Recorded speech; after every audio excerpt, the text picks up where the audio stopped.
Hello and welcome or welcome back to my channel. My name is Coach Reen and I'm so happy you're here.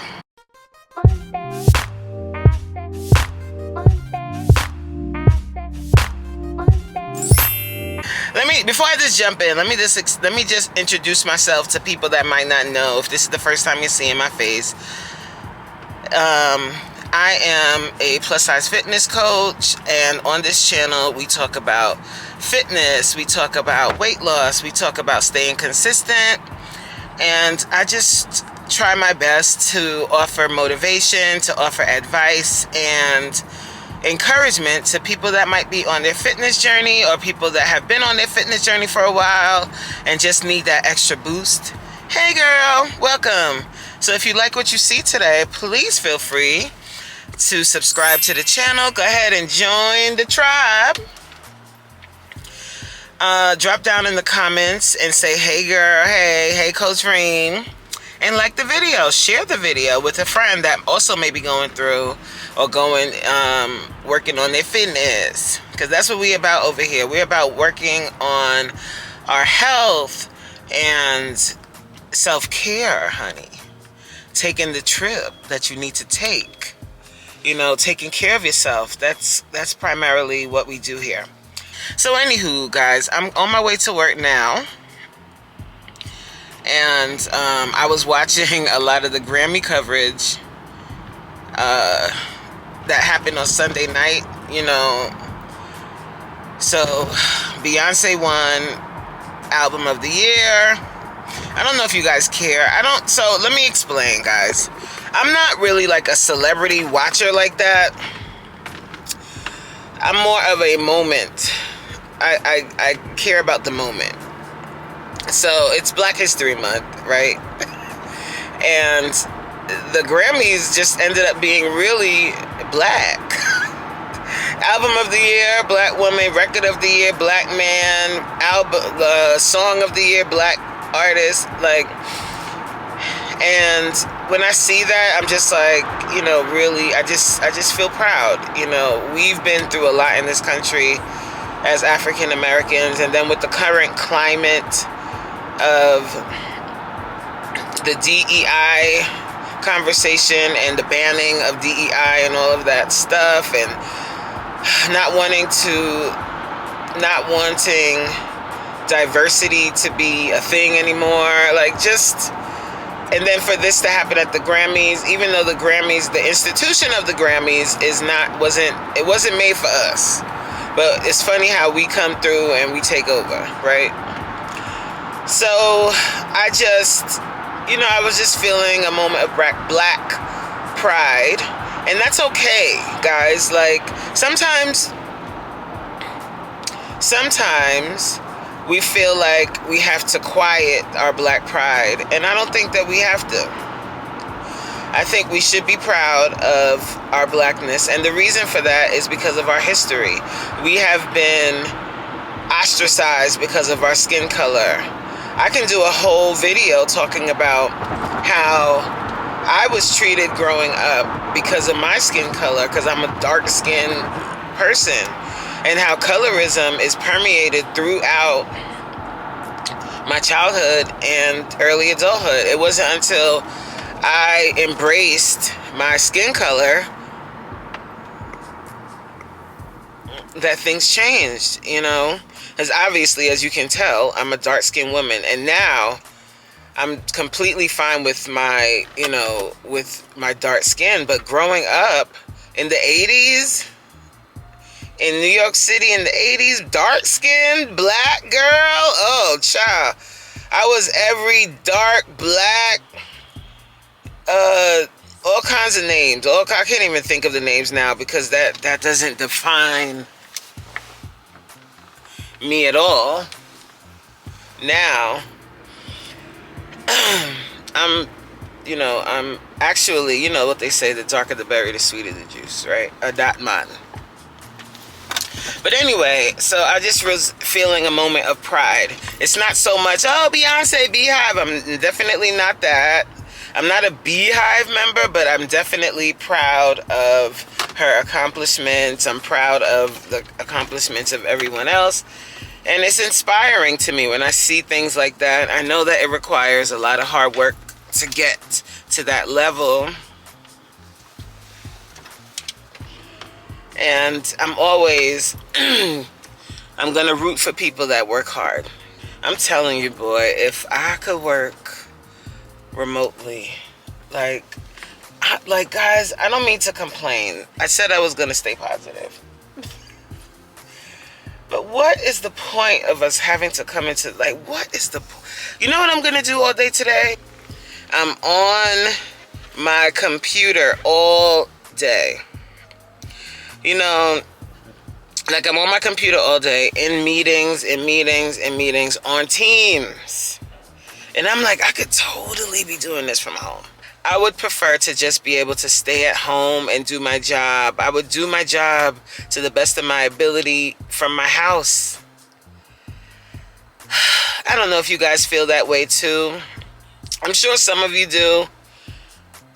And I know I've said it before. I don't mean to repeat myself, guys, but it's really something that I struggle with, because I'm like, what is the point of coming here? Like, I'm literally going to show you guys, watch. I'm going to open my camera and show you how many times I got my headphones on and I'm in a meeting on Teams. I could do a meeting on Teams from my house, from the comfort of my home, in my home little office. Nothing fancy, just a space that's just for me. And there's something to having your own personal space. That's just my personal protection. And I think it's really important. That's a boundary. It's really important to establish boundaries in that way. Like, you have to understand that you go to work to work. You don't go to work to make friends. Okay? If you make a friend at work, fine, but everybody at work ain't your friend. 16 carriages driving away when I watch them ride with my dreams away to the summer sunset on a holy night on a long black road. All the tears I fight.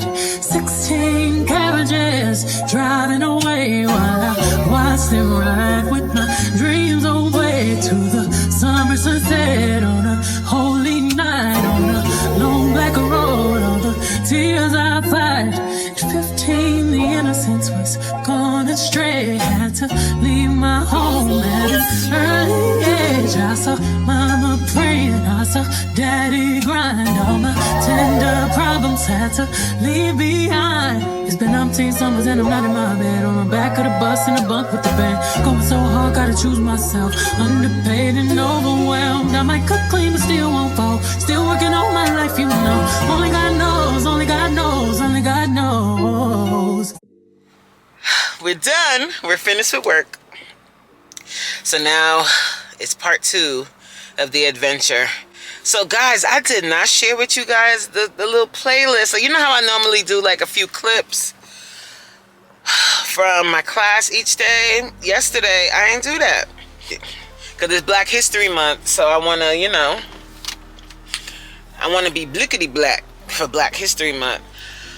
So today, we're going to honor Kendrick Lamar because he just swept the Grammys.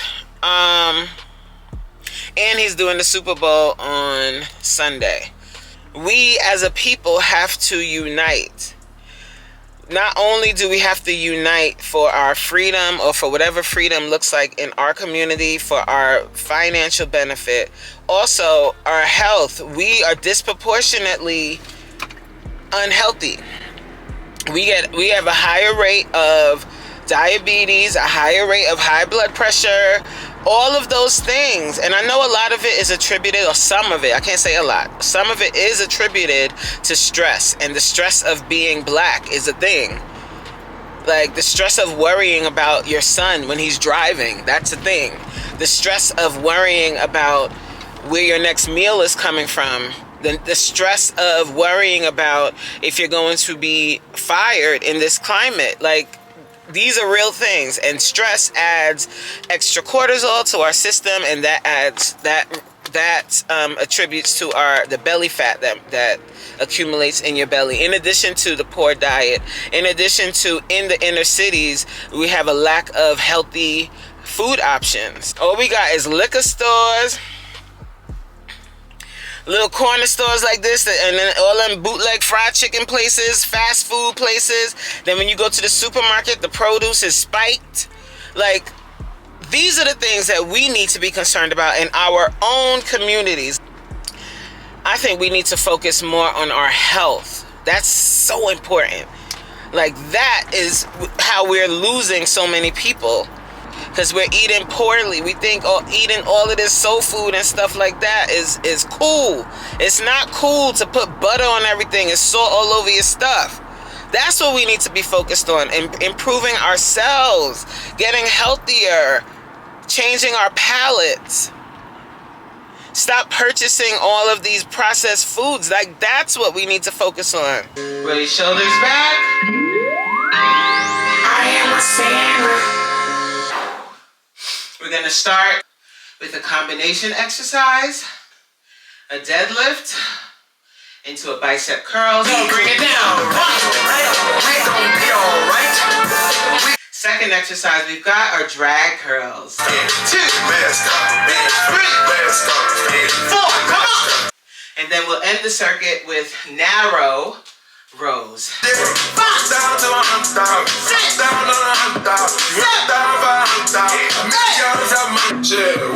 8. Happy Tuesday, guys. So I got a phone call from the bank, and the bank has said, payments due. You owe. We've got push-ups.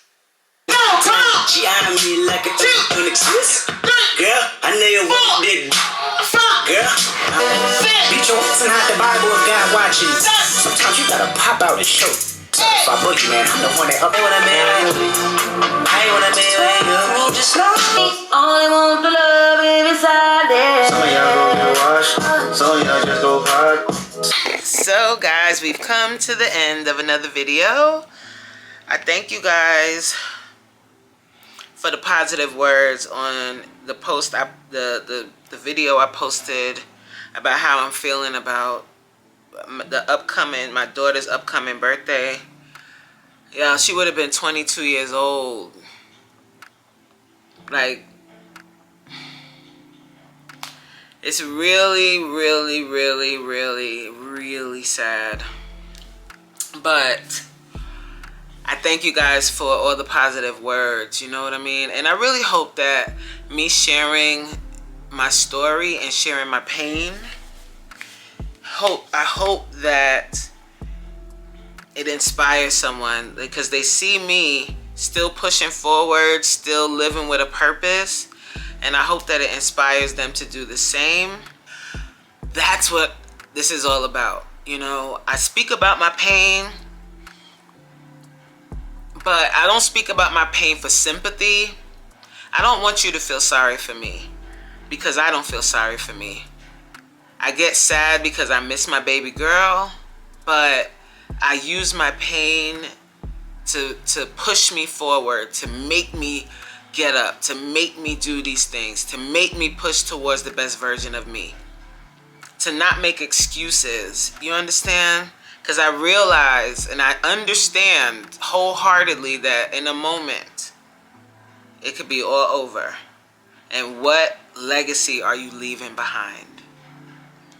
The one thing I know for sure is that my little girl, in her 6 years of life, if you guys saw the amount of people that spoke at her funeral, the amount of people, the church was packed, the amount of people that stood up and helped. Remember, guys, I told you I worked at a school at the time. The parents from the school came and they helped with the catering. Like, I didn't ask them to do that. They did that out of the goodness and kindness of their heart, because my daughter, she was such a special spirit. When she would see babies, she would run up to the babies and just be in with so much joy in her heart. That little girl was so special. And I am just grateful to have been her mom, because I know that there are women out there that want to be moms, and unfortunately they're unable to do so. So I can never feel sorry for myself. So that's not why I share it. I share it to bring hope and to bring inspiration to someone else. So I hope you guys enjoyed this video today. I thank you so much for watching, and I'll catch you on the next one. Bye. It's not the diamond. It's not the diamond.